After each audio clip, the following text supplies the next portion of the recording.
The first generation of Pokemon games are highly nostalgic for me and represent one of the biggest time sinks in my gaming career. I've easily put in over 300 hours between Red, Blue, and Yellow, and despite the amount of time I've spent on these games, I still don't consider them to be the most influential games I've experienced over the course of my lifetime. Still, these games did leave a mark on me and on culture at large, but does this generation really deserve all the veneration it receives? The story of Pokemon is rather simplistic when you get right down to it.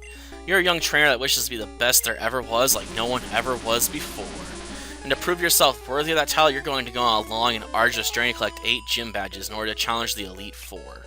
Of course, along the way you'll need to take down the criminal organization known as Team Rocket.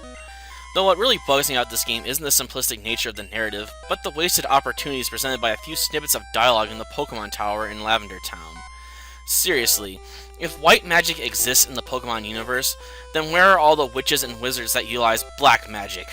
Why can't I play as a character capable of wielding the elements and go on a journey where I capture Pokemon utilizing my own powers and abilities? I guess that would go against the nature of a game of this type, but it just bugs me that magic apparently exists within the Pokemon universe, but is never really discussed.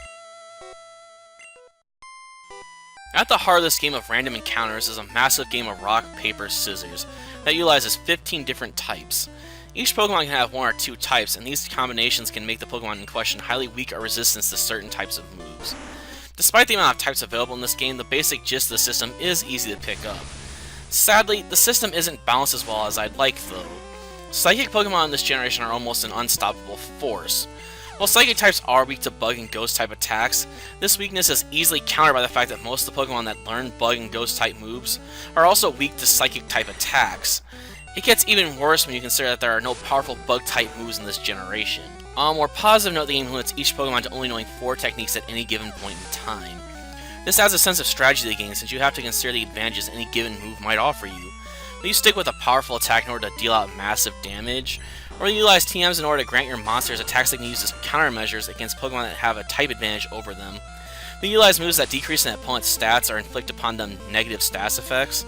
Or will you make use of moves to buff your own monsters in order to give them an edge in combat? These are all options that you can explore over the course of the game. On the graphical side of things, the game does all right for itself, considering we're talking about an old Game Boy game. But a few of the monster designs are a bit on the ugly side when viewed from behind, and a few of the area layouts are a bit questionable as well.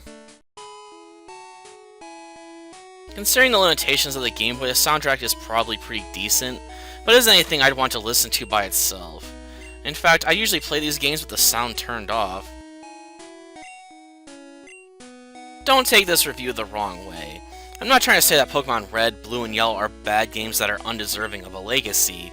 My problem is that people sometimes seem to forget how flawed these games were in some respects, and present them as some sort of pinnacle within the franchise. That being said, any one of these games is definitely worth a playthrough or revisiting as the case may be.